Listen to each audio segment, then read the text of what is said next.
Você tem um sonho, vai atrás. Ignore opiniões contrárias, porque sempre aparece. Vá atrás do seu sonho, estude, trabalhe bastante e bota na cabeça que não é fácil, não vai ser fácil. Falar para você que foi fácil é mentira.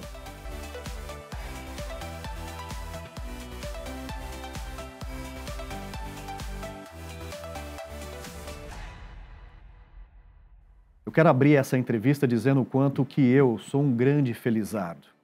Felizardo não só pela saúde, por toda a história, mas principalmente por ter a honra de conhecer seres humanos especiais. E a TI me deu este grande presente na minha vida, que é poder conversar, dialogar e contar um pouquinho a história de um grande profissional e um ser humano que eu respeito muito, que eu posso chamá-lo de amigo. João Marcelo, um grande prazer poder te receber aqui. Estou extremamente feliz, honrado de poder dialogar com você e tendo a sua história como ponto central dessa nossa conversa. O prazer é meu, Renato. Você sabe que eu tenho um carinho muito grande por você. A nossa amizade não é de hoje, de muitos anos. Você acompanha a minha trajetória, não só profissional, quanto pessoal também. Então, me sinto muito em casa aqui, sabe? É como se eu estivesse na sala da tua casa, batendo um papo, trocando uma ideia. Obrigado pelo convite, obrigado pela paciência. Quem não sabe, o Renato já tentou me trazer aqui faz muito tempo, em função de um monte de coisa que aconteceu, que eu vou contar um pouco aqui para vocês. É verdade. Não deu certo, mas graças a Deus a gente está aqui junto. Eu estou muito feliz. Obrigado, viu? Novas estratégias, mais inovação, tecnologia e muita qualidade. A unidade Agência Digital NetGlobe Cybersecurity desenvolve conteúdos de treinamento e conscientização em cibersegurança, além de pentest e proteção contra phishing e outras ameaças virtuais. Independentemente da área, nossa missão é sempre conectar as pessoas através da tecnologia e transformar experiências. E aí, vamos construir o futuro juntos? Eu também, João. Estou super especialmente feliz aqui por te receber e principalmente para a gente poder deixar esse legado, deixar esse conteúdo, né, à disposição das pessoas através de um formato de bate-papo. Bacana, bacana. João, como eu havia comentado com você, a proposta aqui é a gente falar de infância, falar de valores, falar daquilo que somos, né, como família, como pai, como filho, né? E eu queria começar perguntando um pouquinho da sua história, começando lá pela infância. Legal. Então, eu nasci em São Paulo, no bairro da Pompeia, em 72, então eu tenho 51 anos, corpinho de 50, tudo bem? Tá ótimo. Tá ótimo. Eu morei em vários bairros em São Paulo. Meu pai foi zelador predial a vida toda, minha mãe costureira, então a gente mudou muito de casa. A minha infância eu gosto de dividir até os 10 anos de idade, que eu mudei muito de casa, então eu acabei não criando uma raiz de amizade durante esse período, né? Mas, enfim, uma infância bastante modesta. Acho que se repete a história de muita gente que passou por aqui. Né? Mas nunca faltou nada em casa, Renato. Assim, pelo contrário, sobrava o que realmente eu precisava, que era amor. Amor da minha mãe, do meu pai. Eu tive o prazer de ter duas mães, porque a minha avó me ajudou a me criar, porque quando meu pai se casou, no primeiro dia do casamento, minha avó já estava em casa. Olha que legal. Minha mãe conta essa história que, ó, eu vivo com a sogra desde o primeiro dia que eu casei. E, pô, minha avó, a dona Margarida, muita saudade. Ela realmente, ela era uma pessoa extraordinária e ajudou muito na minha criação, porque a minha mãe trabalhava muito, meu pai também.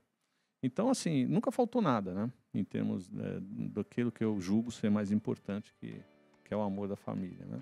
Mas eu acho que muita coisa aconteceu durante esse período familiar e de infância que me ajudou a ser a pessoa que eu sou hoje, né? Então, não vou mentir para você. Eu acho que eu vou destacar aqui algumas coisas desse período até os 10 anos. Morei em vários bairros de São Paulo, mas eu era o filho do zelador. Então, sofri muita discriminação. Né? É mesmo, João? Muita. Né? Assim, coisas absurdas, né? Por ser filho do zelador. Por no dia do Natal não ganhar nada. E o pessoal sempre ganha presentes bons. Meu pai sempre foi zelador de prédios bacanas e tal. Mas, enfim, isso só me tornou mais forte. Essa que é a verdade. Eu aprendi muita coisa muito cedo.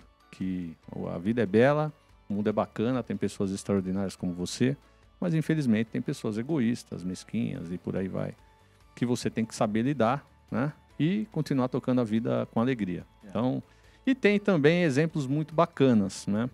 Eu tive muito problema de saúde quando era mais jovem, até os 10 anos de idade, e um médico, o Dr. Said, né? Cuidava de mim gratuitamente. Ele era um médico do Sírio, meu pai não tinha condição de ter acesso a um médico como esse, e ele me atendia gratuitamente. Então também aprendi uma lição muito cedo de que tem gente muito legal, gente bacana, gente generosa, que está ali prestes e pronta para ajudar o próximo sem esperar nada em troca, né? Então a minha infância foi assim, até os 10 anos de idade. Aos 10 anos de idade eu mudei para Arujá, cidade que me acolheu. Meu pai tinha recebido um convite para trabalhar numa empresa de um primo, e aí ele começou a construir uma casa. Ele demorou 6 anos para construir essa casa. E no meio do caminho, quando a casa estava quase pronta, essa empresa abriu e fechou, faliu. Olha só. E eu falou, o que eu faço agora? A casa está quase pronta. Ele falou, quer saber? Vamos para lá, vamos mudar, vamos mudar para Arujá.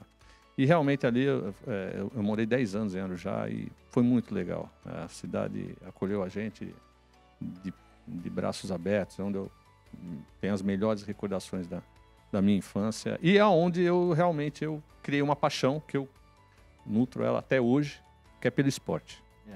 Ali realmente eu me desenvolvi, já praticava, né? Mas futebol, vôlei, basquete, eu era muito fominha, sabe? Adorava esporte. Qualquer coisa de esporte, você estava no meio. Eu estava dentro, até bolinha de gude e tudo. E nunca gostei de perder. Nunca. Mas o esporte me ajudou muito na minha educação. Acho que meu núcleo familiar, ele me trouxe os valores, me trouxe a questão da importância da educação, do respeito.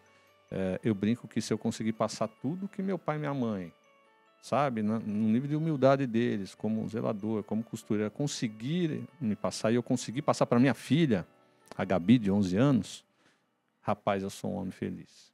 Porque isso realmente eles passaram de forma maravilhosa, espetacular. Mas uma boa parte da minha educação foi o esporte, que eu acho que eu trago até hoje, nos dias de hoje, principalmente no meu trabalho. Que é você querer vencer, você tem que ter ambição, você tem que sonhar. Você não entra num jogo para perder. Não importa se o outro time é melhor. Mas você também aprende muito com as derrotas, né? Então, é óbvio, perdi muito. E quando eu perdi, eu sempre tive essa sabedoria de refletir por que a gente perdeu. Foi o plano tático? Foram as pessoas? Será que não precisa treinar mais? E talvez aqui foi uma primeira lição que eu aprendi. Olha, você pode chegar onde você quiser. Depende do seu sonho, mas depende também do seu esforço. As coisas não vêm de graça. Hoje em dia a gente vê uma pressa muito grande para chegar a alcançar o pote de ouro ali no final do arco-íris. Não é tão fácil. É difícil, precisa se esforçar, precisa treinar. Então, na época, quando eu perdi um jogo, eu lembro até hoje, eu treinava mais. Eu ficava até de noite, às vezes arremessando bola, eu já trabalhava nessa época, era boy. Comprei uma tabela, ficava lá arremessando até tarde. Aí chegava no jogo, começava a acertar as cestas. Pô, tá jogando bem. Mas eu treinei, eu me esforcei mais do que você. Você tem que se esforçar também para poder chegar nesse nível. Então, não tem almoço grátis, Renato. Assim, para a nossa profissão é a mesma coisa, né? Então, eu aprendi que você tem que aprender com as derrotas, mas você tem que sempre ambicionar a ganhar, né? O esporte é algo que educa de uma forma, assim, formidável. Eu até hoje, se me chamar para jogar bola o dia inteiro, rapaz, eu vou. Eu adoro praticar esporte. Então, a minha infância em Arujá foi muito bacana. Foi onde eu conheci, inclusive, a minha esposa. Conheci ela em Arujá. Então, até para contar um pouco já do núcleo familiar, eu fui casado 25 anos, namorei 9. Então, eu vivi 34 anos com a minha esposa. Infelizmente, ela faleceu esse ano, você sabe, de câncer, no comecinho do ano. E estamos tocando a vida, cada vez mais forte, vivendo a vida com alegria, que é assim que eu tenho certeza que ela gostaria que eu estivesse vivendo. E eu sempre vivi assim, sempre fui um cara muito alegre, sempre gostei de brincar bastante, de tornar as coisas leves. E eu vou contar um pouco mais para frente como que eu cheguei também nesse espírito, inclusive no trabalho, né? Mas ela com certeza foi uma grande inspiração na minha vida. Se não fosse ela, eu não estaria aqui falando com você hoje. Certeza, tá? Certeza. Né? Certeza. Essa reflexão eu já fiz algumas vezes na minha vida e realmente ela tem uma participação fundamental de eu estar aqui conversando com você hoje. Né? Ela foi a pessoa que me colocou no trilho, viu? É? Eu era danado, rapaz. Ela me colocou no trilho sobre todos os pontos de vista, de foco, de dar importância para estudo, para estudar. Então, a nossa área é uma área que requer muita disciplina no que diz respeito a estudar. Você vê a revolução que a gente sofre hoje, a velocidade das transformações, ela é, assim, exponencialmente maior do que há 20, 30 anos atrás. As coisas mudam muito rápido. Então, você tem que ter essa capacidade e essa disciplina de querer aprender, de estudar. Isso eu acho que eu sempre fiz, né? Mas ela me apoiou muito nesse sentido. Sim, a gente começou a namorar eu tinha 16, eu tinha 17, então a gente era muito novo. Ainda. Exato. Ô, João, e nessa época, ou seja, você então com 16 anos, Arujá, já namorava, e como que foi nesse momento essa questão do trabalho? Como que o trabalho começou a permear a sua vida? Poxa, você não passou necessidades, mas você não tinha tudo aquilo que você gostaria quando jovem. O tênis da época, a camisa da época, aquela coisa. Vou te contar como que foi isso? A minha roupa, como é que era, né? Eu tinha primos que moravam em Santos e estudavam no Mackenzie.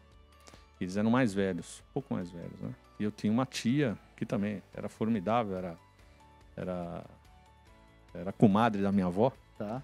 E era também uma pessoa espetacular. Ela pegava as roupas usadas desses primos, né? Botava num saco desse tamanho, botava nas costas, vinha de Santos, era velhinha, tô falando de uma senhora de 75 anos de idade. Olha só. Pegava ônibus, ia levar essa roupa para mim. E era essa roupa que eu usava. Ou seja, os tênis eram os usados desses meus primos. Cara, e assim, eu falo isso com tanta tranquilidade, porque, cara, eu cresci tão feliz, cara. Eu tive uma infância tão feliz. Eu não cresci revoltado porque usava a roupa usada do meu primo. Eu cresci feliz. E eu acho que esse núcleo familiar, esse amor que eu tinha dentro de casa, é o que me dava essa base.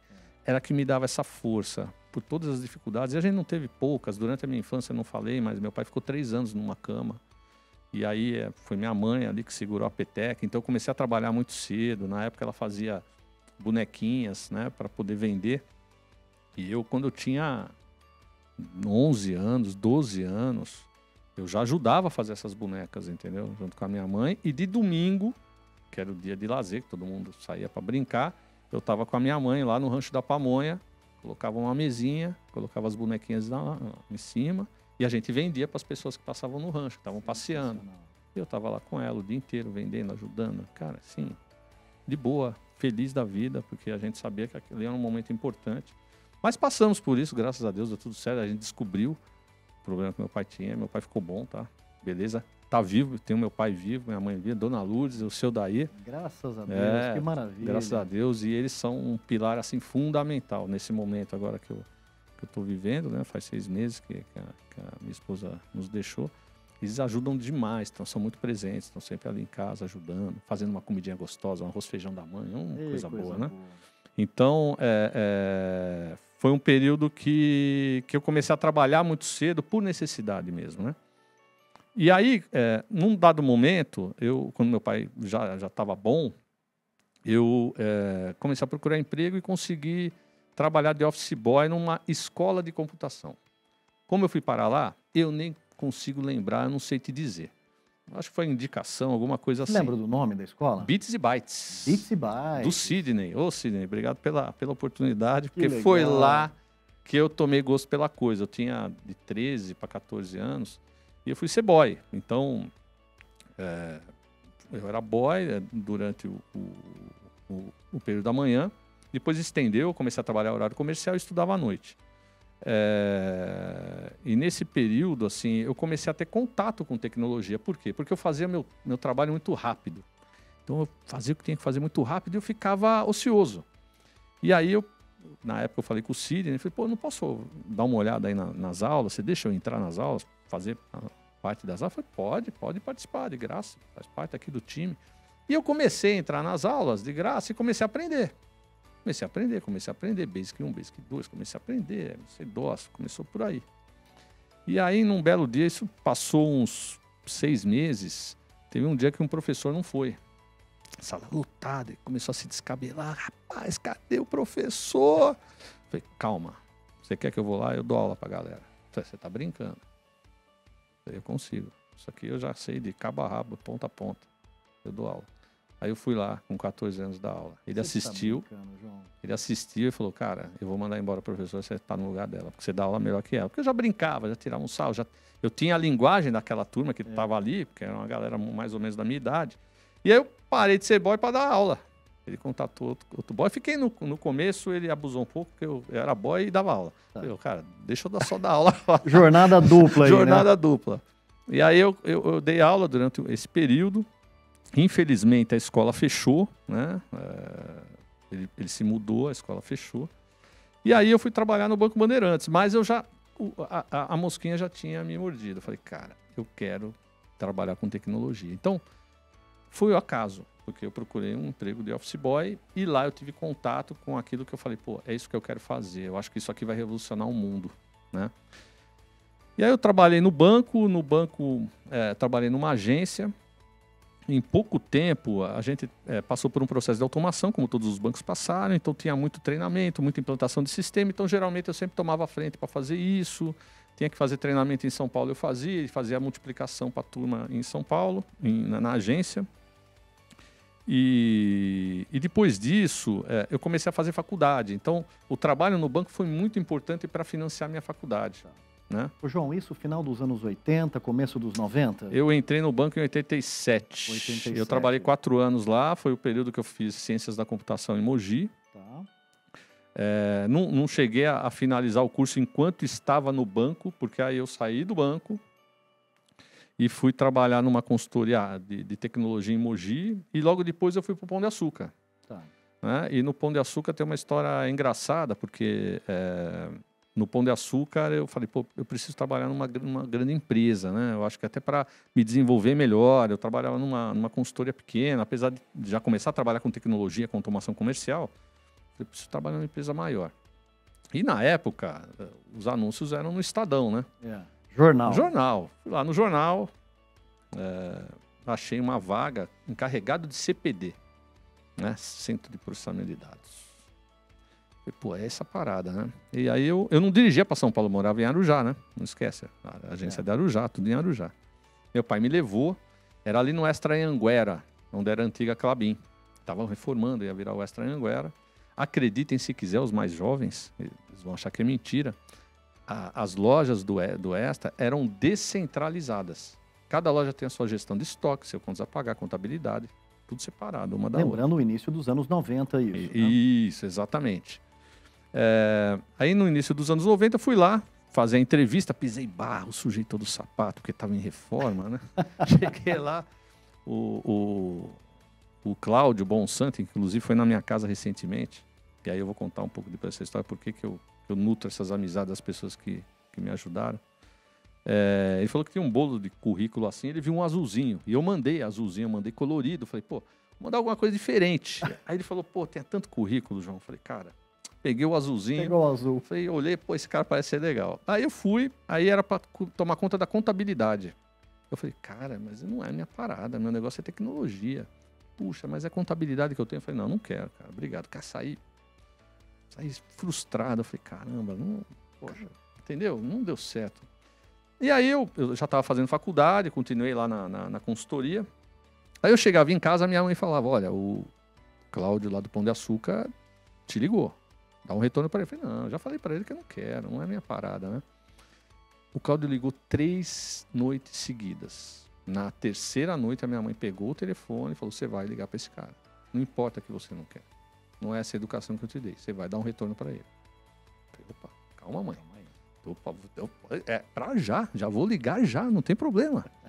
Passei a mão no telefone, liguei pro Cláudio, e o Cláudio falou, não, cara, eu tô precisando de um cara de tecnologia, a gente precisa de um encarregado de CPD. Vai ter muita coisa, tal. Falei, opa, aí beleza. Aí deu certo. Aí foi assim que eu entrei no Pão de Açúcar. Olha só. E, pô, a Pão de Açúcar foi foi um presente de Deus, porque eu fiquei 15 anos lá, fui muito feliz. Uma grande escola, né? Foi uma grande escola. Quando eu entrei, eu lembro que eu desenvolvia, eu via que o pessoal repetia, tinha trabalhos repetitivos, digitavam a mesma coisa em sistemas diferentes. Eu falei, não, cara, pera lá, vou importar daqui para cá, vou me economizar esse tempo. Foi essa brincadeira que, na verdade, começou a todo mundo conhecer o João, porque eles iam nas reuniões, olha, isso aqui eu faço em 2 horas. Não, eu gasto 4. Mas como você gasta 2? Não, eu tenho um cara lá que ele importa um dado para cá, para lá, cara, funciona tudo e, economizei 2 horas de trabalho aqui de um headcount. E aí eu comecei a multiplicar esse trabalho para os outros extras. Foi aí que eu conheci o Escudeiro, que era o diretor executivo do Extra. Precisava de gente lá para a área de tecnologia do Extra.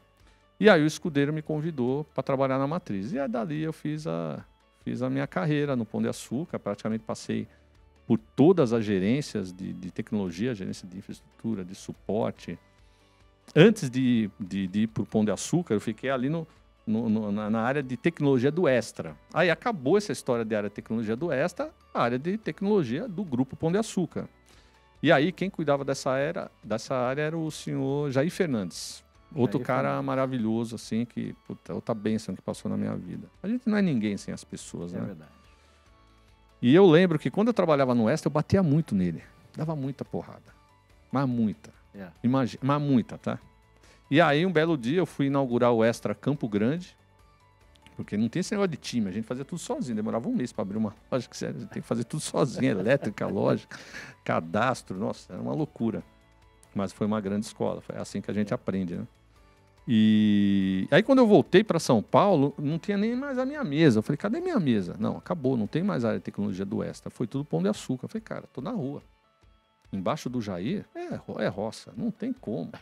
Eu só bato nesse cara, brigo com ele o tempo todo. Falei, pô, é só esperar ser mandado embora. Falei, tá bom. Onde que tá a turma? Tá inaugurando o Extra de acho que era São Miguel, Aricanduva. Extra Aricanduva. Falei, vou lá ajudar. E aí o Jair um dia me pegou. Vamos passear na loja, vamos conversar. Falei, agora é a hora.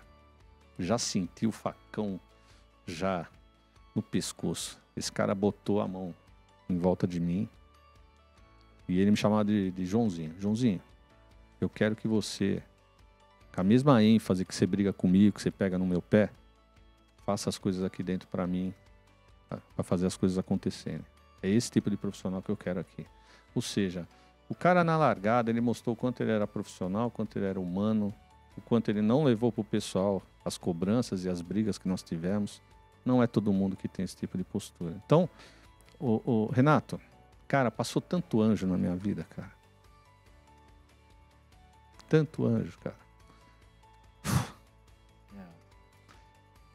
Eu brinco que eu tenho muito mais do que eu mereço. Daqui, até não sei quando, que a gente tá na fila, né, meu irmão? O lugar que tá na fila, eu não sei, mas que a gente tá na fila, tá na fila. Cara, é daqui até terminar essa jornada só agradecendo, e ainda vai faltar agradecimento, porque, cara, eu sou um cara muito abençoado, muita gente bacana passou na minha vida, e o Jair foi uma delas. E aí, a minha carreira catapultou no Pão de Açúcar, passei por todas as gerências de infraestrutura, de logística, automação comercial. Depois eu comecei a bater um pouco a cabeça no teto, porque eu falei, cara, tudo era muito fácil para mim lá, porque as pessoas gostavam muito de mim, os meus pais gostavam de mim, os stakeholders gostavam de mim. Eu conheci o Abílio, cheguei a atender o Abílio pessoalmente. Era muito fácil desempenhar meu trabalho. Eu falei, cara, eu estou precisando de um desafio. E eu tenho esse problema. Eu acho que eu não bato muito bem. Quando eu estou assim, muito legal, eu falo, cara, eu preciso de encrenca. Eu gosto de encrenca, cara. Eu preciso de encrenca, eu preciso de desafio. É isso que me move. Eu não sou um cara bom para sustentação, para tocar o dia a dia. E eu saí de empresa por causa disso. Chegou uma hora e falei, cara, vocês estão pagando muito caro para um cara só tocar o dia a dia, não precisa. Então, no Pão de Açúcar eu cheguei nessa fase, e nessa época era o Ney, o Head, que é um cara fantástico, um cara, pô. E eu abri o jogo com o Ney, falei, Ney, cara, eu tô com uma proposta, trabalho numa empresa pequena, mas é para ser Head, para ser o Head de tecnologia. É óbvio que, primeira conversa, ele não gostou nada, né? Porque ele não queria que eu saísse.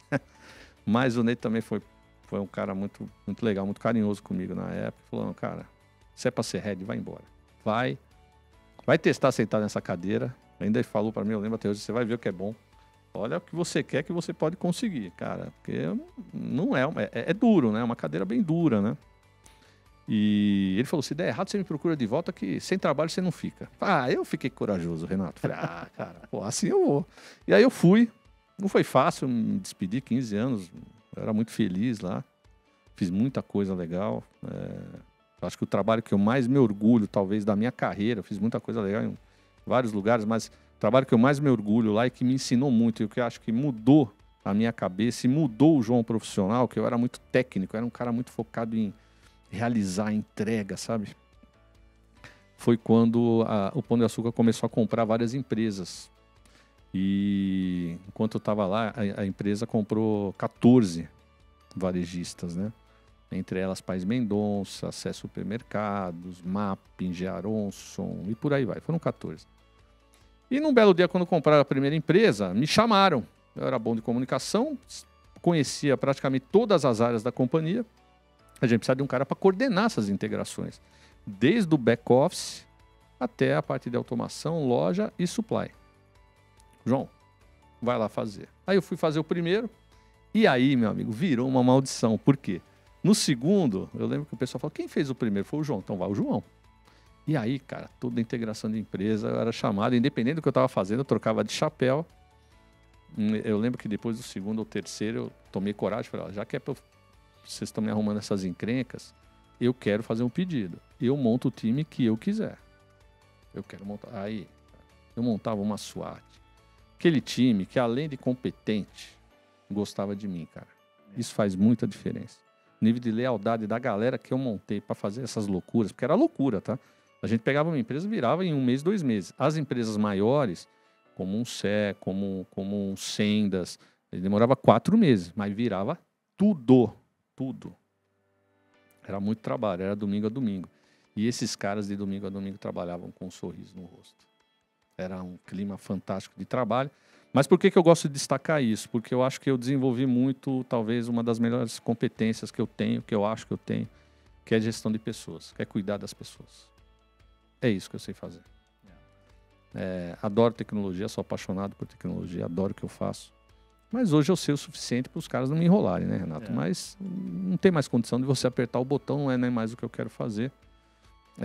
Mas foi nessa época que eu desenvolvi essa habilidade, porque além de cuidar desse time que trabalhava muito, que virava à noite, trabalhava de domingo a domingo, você tem aquele grupo daquela empresa que ao final de um processo como esse de integração, geralmente elas eram dispensadas. Como que você vai promover um processo de integração de sistemas sem depender desse grupo? Impossível.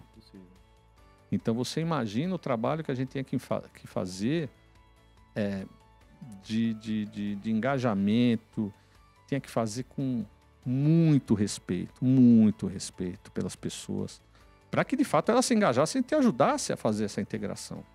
Que eu posso te dizer que eu fiz as 14 e todas elas tiveram muito sucesso. Foi um case assim maravilhoso, porque não é fácil você lidar numa situação como essa, pessoas fragilizadas que sabem que ao final daquele trabalho elas vão perder o emprego, mas também cabe aqui um agradecimento especial a todas essas pessoas, são muitas, que foram muito profissionais e que nunca me deixaram na mão. A gente entregou as 14, então isso para mim é um case espetacular, tem muita história, só dessas 14 tem muita história para contar, história mesmo de relacionamento humano que me ajudou a talvez construir o João que eu sou hoje, né? Ô João, assim, a sua marca profissional hoje, sem dúvida alguma, ela está muito ligada nessa capacidade que você tem de envolver as pessoas, colocá-las dentro do mesmo propósito, né? Esse trabalho lado a lado, todo mundo junto, né? E você hoje, né, tem uma história que funde com a história do varejo no Brasil no que tange a parte de TI. E quando a gente está falando 95, é o que você falou, você pegou o Extra com sistemas localizados, né? Ou seja, não tinha ali uma figura de um sistema integrando tudo e tal. Essa sua ligação com o varejo foi algo que é o estilo do João Marcelo, que gosta dessa pegada do varejo, seja alimentício, seja o outro tipo de varejo? Conta esse segredinho aí, ou seja, é uma paixão pelo varejo? culminou? Como que é, João? Por que o varejo? Eu acho que, quando eu passei pelo pão, acho que contaminou. Por quê? Eu tenho um perfil que, como eu já te falei, eu sou muito inquieto, né? Eu gosto de encrenca. E varejo tem muita encrenca. Né? Tem muita encrenca, né? É muito dinâmico. Você vê, alguns anos atrás, você ainda não abria a loja na véspera do Natal, no Ano Novo. Agora, abre todo dia. Então, é uma dinâmica insana. Então, eu acho que foi o casamento perfeito. Eu acho que ali, realmente, eu me identifiquei muito. Eu acho que hoje, eu me considero um profissional, evidentemente, mais experiente, mais capacitado e preparado para assumir qualquer tipo de desafio. Mas, eu gosto muito do varejo. Eu gosto muito do varejo porque tem essa humanização. E aí eu tenho que falar um pouco da Raia Drogasil, que é a empresa que hoje eu estou trabalhando. Talvez não, eu tenho certeza. É a empresa que tem o propósito mais bonito. Não que os outros não fossem, mas não tem comparação. O propósito da Raia Drogasil, que é cuidar de perto da saúde das pessoas. E não é um quadro pendurado na parede, sabe? Porque quando eu cheguei, eu falei, legal. Cuidar de perto da saúde das pessoas. Bonito, né?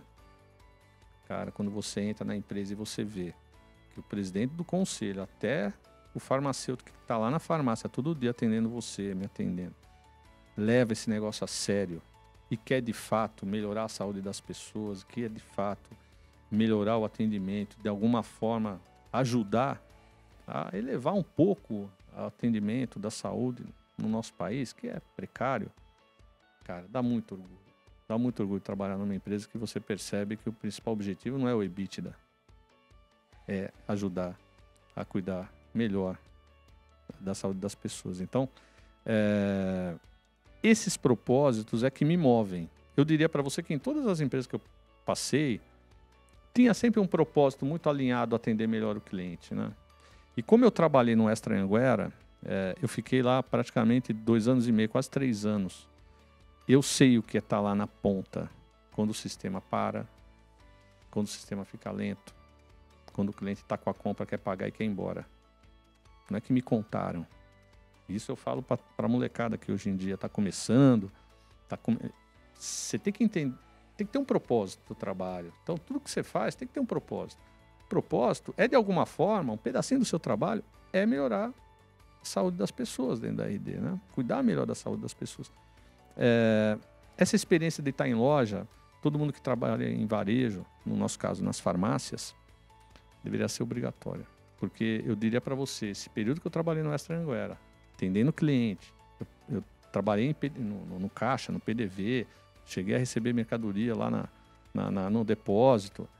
Isso eu uso até hoje. Até hoje eu tenho experiências do que aconteceu na minha vida durante esses 2, 3 anos, que às vezes eu falo, cara, a gente precisa fazer alguma coisa diferente, não pode ficar assim. Porque eu sei o que o cara está sentindo lá. Ninguém me contou, eu vivi. E aí eu acho que eu fui contaminado. Então, porque tem esse desafio do dinamismo, que combina muito com o meu perfil, eu gosto, eu curto. De tecnologia, que eu sou apaixonado, mas tem essa questão da humanização, que a gente não está lá só para simplesmente registrar um ticket e botar o dinheiro para dentro. Não. Essa preocupação com o cliente, geralmente, ela é realmente verdadeira, genuína. E é isso que me faz acordar todo dia de manhã para ir trabalhar, cara. Eu sempre vou com isso na cabeça. O que eu posso fazer hoje para, de fato, melhorar a vida do farmacêutico que está lá todo dia atendendo o cliente, sol a sol, domingo a domingo. Esses caras são verdadeiros heróis. Se pegar durante a pandemia, a gente ficou nas nossas casas, né? De forma confortável, né? Nós fomos privilegiados, né, Renato? Esses caras ficaram todos os dias na farmácia, cuidando da população, cuidando do consumidor. A gente atende 1 milhão de clientes por dia. Então, assim, eu sou apaixonado pela empresa, apaixonado pelo meu time, que durante todo esse período complicado que eu passei na minha vida, esses caras seguraram a peteca. E aí é importante você destacar, você falou que talvez eu tenha orgulho do que eu acabei me moldando como profissional. Eu acho que eu me considero um grande gestor de pessoas e eu adquiri a habilidade de constituir times de alta performance. E é isso que meu time é hoje. É um time de alta performance, é um time que entrega muito, é um time leal. Eu brinco com eles que eu não sei o que vai acontecer amanhã, mas esses caras têm um lugarzinho no meu peito pro resto da vida, cara. Os caras são demais. Eu sou apaixonado pelo meu time. João, você viu que eu não te interrompi na sua fala? Porque, assim, você está literalmente trazendo uma obra de arte para nós, que é você narrando muito os valores do João Marcelo como pessoa, que transborda isso para o João Marcelo profissional, né? A importância que tem as pessoas dentro do seu rol do que realmente tem valor, do que é significativo, né? E a gente falou muito pouco de tecnologia, né? Aqui, e falamos muito mais de pessoas, de negócios, de evolução na nossa trajetória. E eu acho que o que você deixa aqui plantado conosco hoje, né, é a mais pura essência, né, do João Marcelo e a mais pura essência do que é ser um líder, do que é trabalhar a empatia, do que é trabalhar com a confiança. Então, acho que você deu aqui uma grande aula, né, de humildade, né, e de trabalho duro, e de não aceitar a derrota porque faz parte. Não, a gente entrou para fazer bem feito, para vencer, para ajudar aquela pessoa, para chegar no final daquele ciclo, e aquele ciclo ser olhado de uma forma, né, dizer, poxa, que bacana que nós fizemos juntos. Eu acho que você deixou aqui uma trilha, João, que muitas pessoas vão refletir depois de te ouvir, né? E você também comentou um pouco, né, sobre essas novas gerações, e eu queria trazer isso de uma forma destacada da sua conversa, né? O que você recomendaria hoje para um jovem, né, que está com 16 anos de idade, né, querendo dar os seus primeiros passos de uma vida profissional na área de tecnologia? Você, na sua fala, você abordou muito bem isso, mas eu queria que você pincelasse e deixasse uma mensagem central para quem está chegando, né, e ocupando aí as nossas jornadas. Eu tenho um carinho especial por esse tema, porque eu poderia ficar aqui alguns minutos listando as pessoas que de alguma forma eu ajudei na formação e hoje são CIOs, gerentes, tá? Então acho que esse é o nosso papel como líder, formar as pessoas, né? Eu diria o seguinte, quando eu comecei a minha jornada, isso é importante, eu nunca coloquei o dinheiro em primeiro lugar. Nunca. Inclusive, isso talvez não seja referência para a turma, mas sim, foi meio relaxado para isso. Para mim, dinheiro é consequência. Se você está entregando muito, se você se doa, dá resultado e você não tem o reconhecimento, talvez você esteja no lugar errado. E aí, não fica reclamando pelos cantos, nos cafés. Pega a mochila, vai trabalhar em outro lugar. Sempre tentei ser muito ético nas minhas relações e às vezes isso acontece. Mas nunca coloque o dinheiro em primeiro lugar. Então, quando um jovem vai identificar a área de tecnologia como talvez o caminho para ele trilhar na sua carreira, faça isso porque você gosta de tecnologia. Então, eu cheguei até aqui muito por todos os valores familiares que eu já contei, por todo o apoio que eu tive incondicional da minha esposa. Ela é uma pessoa fantástica na minha vida, me ajudou muito, mas eu fazia o que eu amava. Eu sempre fiz por amor, nunca fiz por dinheiro. Vou fazer isso porque tem o meu salário pingando no final do mês. Nunca, mas nem quando eu era analista eu colocava isso à frente, nunca. É consequência. Se você fizer um bom trabalho, se você fizer por amor, é um amor de verdade. Eu sempre trabalhei com amor, como se aquele negócio fosse meu. Quando eu era analista, eu já pensava assim. Não tem como dar errado, Renato. Você vai fazer um bom trabalho, você vai dar o seu melhor. Às vezes o seu melhor pode não ser suficiente, pode acontecer. Mas dê o seu melhor. Que quando acaba o dia, você fala, cara, eu dei o meu melhor. O que eu podia fazer, eu fiz. Eu acho que isso é o principal. Faça por amor, faça com paixão. O resultado vai acontecer. E falando de tecnologia em si, eu acho que eu aprendi algumas coisas. Por exemplo, você tem que ter resiliência. Eu vejo que algumas pessoas dessa geração têm pouca resiliência, né? As coisas vão dar errado. Faz parte da vida. Você tem que ter um pouquinho de paciência. Eu ganhei a vida resolvendo problema, Renato. Graças a Deus. Não que eu gosto de problema, mas eu ganhei a vida resolvendo problema. Então, quando acontece um problema hoje, eu não me descabelo, saio batendo, dando porrada. Isso é ultrapassado, né? Você tem que se preparar para esse momento. O problema vai acontecer. Então, cada vez mais a gente trabalha para exercitar o fast fail, né? Que é o errar rápido. Como que a gente monta um processo de observabilidade robusto para você resolver o problema rápido. Mas o problema vai acontecer. Então, é muito importante, trabalha com paixão, não coloque o dinheiro em primeiro lugar. Trabalhe a sua resiliência, porque, meu amigo, vai dar muito problema. Faz parte da vida. A área de tecnologia é assim, não tem jeito. E seja colaborativo, ninguém faz nada sozinho. Nada, absolutamente nada sozinho. Eu vejo um pouco de vaidade nessa área, né? Em alguns núcleos, né? A gente não faz nada sozinho. É muito importante que os profissionais saibam disso. E seja feliz. Nem todo mundo quer ser CIO, quer ser CTO, quer ser Head de Digital. Não, e não tem problema nenhum nisso. Mas seja feliz naquilo que você vai identificar fazer. Cada vez mais as empresas estão se constituindo e criando carreiras em Y. Para o especialista, ter uma remuneração, às vezes, equivalente ao de um gerente. É tão importante quanto. Mas faça aquilo que te faça feliz, né? Não faça um plano de carreira pensando só no dinheiro. Eu acho que isso é um erro. Eu conheço gente que é muito feliz. Trabalha em vários setores da área de tecnologia e nem sempre necessariamente na camada de liderança. Tem gente que não tem skill para liderar pessoas, mas são técnicos formidáveis, maravilhosos, essenciais. Então, acho que é isso. Paixão, trabalha a resiliência, meu irmão, porque vai dar problema, não tenha dúvida. Não tem jeito. Paixão, resiliência. Ser feliz, você fazer né, aquilo que seja gosta. Seja feliz e não coloque o dinheiro em primeiro lugar. Eu acho que é isso.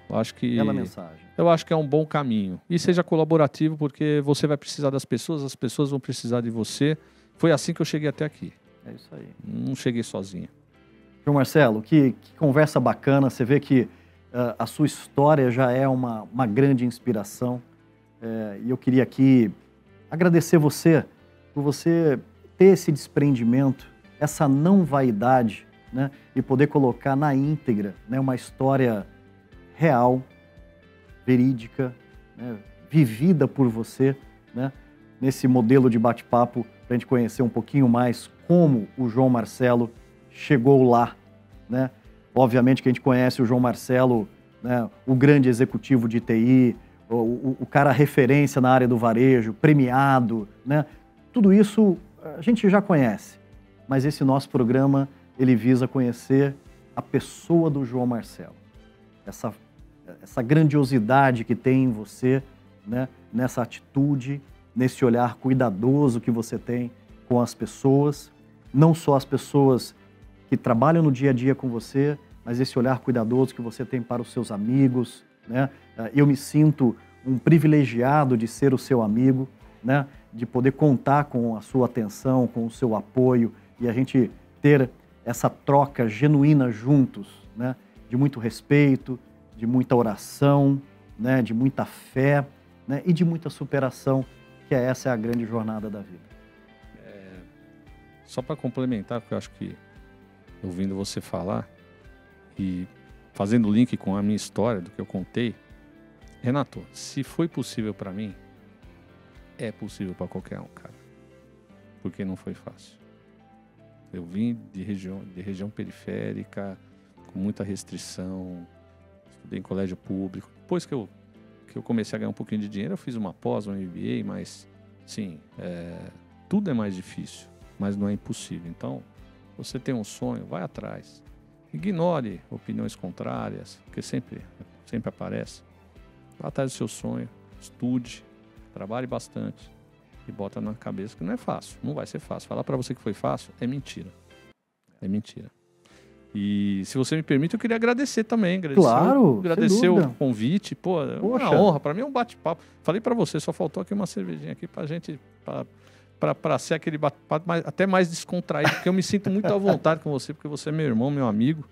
Mas eu queria aproveitar para agradecer também. Eu não vou conseguir falar o nome de todo mundo, nem vou fazer isso, mas todas as etapas da minha vida eu lembro de todo mundo que de alguma forma me ajudou.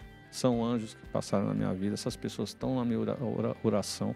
Sabe que eu comecei a fazer um negócio agora, que é resgatar isso, começar a procurar essas pessoas e fazer um churrasquinho, dar um abraço, chorar junto, porque é muito legal, né? Quando você encontra essas pessoas, porque essas pessoas que te ajudaram, elas querem o teu bem, né? Então, assim, é muito legal reencontrar essas pessoas. Eu tenho feito isso ao longo da minha carreira, conheci muitas delas. Mas eu queria fazer 2 agradecimentos especiais. Primeiro, por favor. De novo, relembrar a minha esposa, a Gláucia. Querida Gláucia. Me ajudou demais na minha carreira, demais. E eu queria agradecer especialmente o homem lá de cima, porque foi ele que, de alguma forma, viabilizou tudo isso para mim. Amém. Criou esse caminho, colocou esses anjos no meu caminho, colocou a Gláucia no meu caminho. Então, assim, tem que agradecer muito. Como eu te falei, eu aprendi uma frase com meu avô. Eu era apaixonado pelo meu avô era italiano. Eu sou descendente de português por parte de pai e italiano e espanhol por parte de mãe. Então, tem que dar uma controlada aqui que o sangue é quente. E meu avô falava uma coisa que eu nunca mais esqueci, eu uso sempre. Ele falava: quem não tem gratidão não tem caráter. E eu falei, boa, eu não vou esquecer disso. Ele falou isso quase quando ele já estava fazendo a passagem. Ele também faleceu de câncer, mas faleceu bem mais velho. E eu tento realmente exercer esse negócio da gratidão, de ser grato a tudo que a gente recebe e principalmente as pessoas que de alguma forma me ajudaram tanto a chegar até aqui. E independente das dificuldades, independente dos obstáculos, eu estava até comentando com você que eu estou lendo um livro que é o Viva la Vida, do Miguel Major, não português, que deram para ele poucos dias de vida e está aí até hoje. E ele fala sobre a importância de viver a vida com propósito, de que a vida é coisa rara, aproveite cada minuto, não desperdice vida. E é isso, eu acho que talvez a mensagem assim, final que eu queria passar para o pessoal. Viva a vida com alegria. A vida não vale a pena você viver eternamente na tristeza. Viva com alegria, até em celebração e homenagem às pessoas tão legais que passaram pela tua vida. Elas vão querer ver você feliz, e é assim que eu sempre fui. Quem me conhece, você me conhece há tanto tempo, eu sempre fui um cara que gosta de manter um clima bacana, eu gosto de dar risada, eu gosto de cuidar das pessoas, eu gosto de uma boa piada. Então, viva a vida com alegria, porque é assim que eu acho que vale a pena a vida ser vivida. Aí, João Marcelo, nesse clima de alegria que nós encerramos essa conversa, que ficaríamos aqui mais umas 2 horinhas, fácil, relembrando de momentos da sua vida, da sua carreira, aquilo que deu certo, aquilo que deu errado, mas é com essa alegria e com essa gratidão que eu queria encerrar esse nosso bate-papo, te parabenizar pela sua jornada e que Deus te abençoe muito, né, te dando essa alegria, essa fé, que você consiga exalar isso nas pessoas que estão ao seu lado e que te dê muita, mas muita vida plena pela frente, para que a gente possa ter você sempre essa fartura de pessoa que alegra tanto as nossas vidas. Fica aqui meu agradecimento, João. Obrigado, imagina, eu que agradeço você, querido. Valeu. Tamo junto. Parabéns. Obrigado. Valeu.